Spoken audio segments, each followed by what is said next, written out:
मुंबई आग्रा हायवेवरील आडगाव येथे युवकावर धारदार शस्त्राने हल्ला. आडगाव येथील एका हॉटेलमध्ये युवकावर हल्ला झाल्याचा प्रकार समोर आलेला आहे.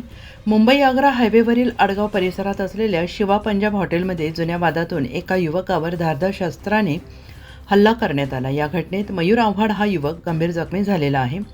3 फेब्रुवारी 2026 रोजी दुपारी 2 वाजण्याच्या सुमारास मयूर आव्हाड आपल्या मित्रांसोबत जेवण करत असताना गणेश साळवे, अभिजित जाधव, अक्षय बर्वे, उदय जगताप आणि विनय दप्तरे या 5 जणांनी त्याच्यावर हल्ला केला. या प्रकरणी मयूरचे वडील सचिन किसन आव्हाड यांनी आडगाव पोलीस ठाण्यात तक्रार दाखल केली असून पोलिसांकडून पुढील तपास सुरू आहे.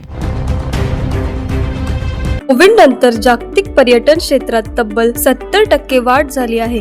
या वाढीमुळे हॉटेल मॅनेजमेंट आणि हॉस्पिटॅलिटी इंडस्ट्रीमध्ये मोठ्या प्रमाणावर करिअरच्या नव्या संधी निर्माण झाल्या आहेत. आणि जर तुम्ही या क्षेत्रात आज पाऊल टाकले तर तुमचं भविष्य नक्कीच उज्ज्वल आहे. हीच संधी आहे AH इन्स्टिट्यूट सोबत. नाशिकमधील एक विख्यात एअरलाईन आणि हॉटेल मॅनेजमेंट इन्स्टिट्यूट इथे उपलब्ध आहेत. विविध courses, hotel management, tourism, bakery and confectionery आणि इंटरनॅशनल डिप्लोमाज, ज्यामुळे मिळतात ग्लोबल करिअरच्या संधी. इथे मिळतं प्रॅक्टिकल ट्रेनिंग, 100% प्लेसमेंट आणि अनुभवी फॅकल्टीज कडून मार्गदर्शन. सगळं काही एका छताखाली. AH इन्स्टिट्यूट, जिथे तुमची आवड, स्वप्न आणि मेहनत मिळवते जगभरात उंच भरारी. आजच नाव नोंदणी करा आणि सुरू करा तुमच्या करिअरच्या ग्लोबल जर्नी.